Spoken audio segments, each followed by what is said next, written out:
टोंक जिले की देवली उनियारा विधानसभा सीट का उपचुनाव 13 अगस्त नहीं बल्कि 13 नवंबर 2024 को वोटिंग चल रही थी।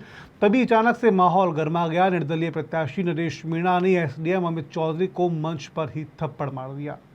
इसके बाद जो हुआ वह उपचुनाव के इतिहास में काली स्याही से लिखा गया। गांव में जमकर हिंसा भड़की, लाठी डंडे चले, आगजनी हुई और पुलिस प्रशासन बैकफुट पर आ गई। थप्पड़ कांड के बाद नरेश मीणा गिरफ्तार हुए और लगभग 240 दिन जेल में रहने के बाद 11 जुलाई 2025 को हाई कोर्ट से जमानत मिली। लेकिन कहानी यही खत्म नहीं हुई। असली ट्विटर तो असली ट्विस्ट तो अब सामने आने वाला था। सरकार ने इस मामले की जांच 21 नवंबर 2024 को तत्कालीन अजमेर संभागीय आयुक्त महेश चंद्र शर्मा को सौंपी थी। शर्मा ने 9 अप्रैल 2025 को अपनी डिटेल रिपोर्ट सरकार को सौंपी। इस रिपोर्ट में कहा गया कि घटनास्थल पर मौजूद किसी भी अधिकारी ने अपने राजकीय कर्तव्यों में कोई लापरवाही नहीं की। अधिकारियों पर कोई जिम्मेदारी नहीं डाली जा सकती है। दिलचस्प यह है कि रिपोर्ट सौंपने के बाद शर्मा 30 मई 2025 को रिटायर भी हो गए और सरकार ने रिपोर्ट अब तक सार्वजनिक नहीं की है। इस मुद्दे पर कृषि मंत्री किरोड़ीलाल मीणा लगातार कहते रहे हैं कि हिंसा की असली वजह अधिकारी ही है और उनकी लापरवाही थी, जिन्होंने न्यायिक जांच की मांग की, लेकिन रिपोर्ट में उनकी बातों को ठंडे बस्ते में डाल दिया गया। वहीं राष्ट्रीय अनुसूचित जनजाति आयोग की अलग जांच रिपोर्ट ने पूरा पाला बदल दिया है।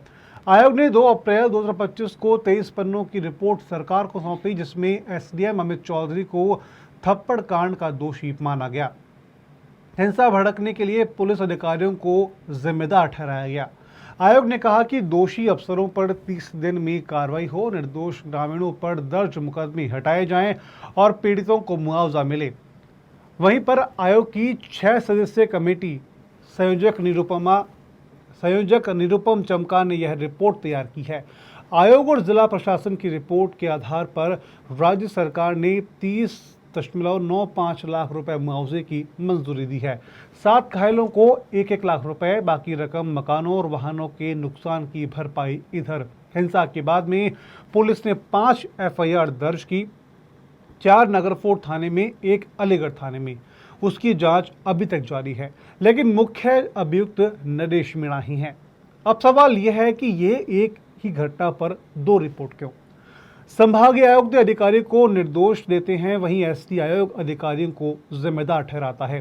क्या यह पूरा खेल सत्ता और राजनीति का है या वाकई जांच एजेंसियां अलग अलग एंगल से देख रही हैं? देवली उनियारा का यह थप्पड़ कांड अब सिर्फ एक घटना नहीं बल्कि राजस्थान की राजनीति का आईना बन गया है।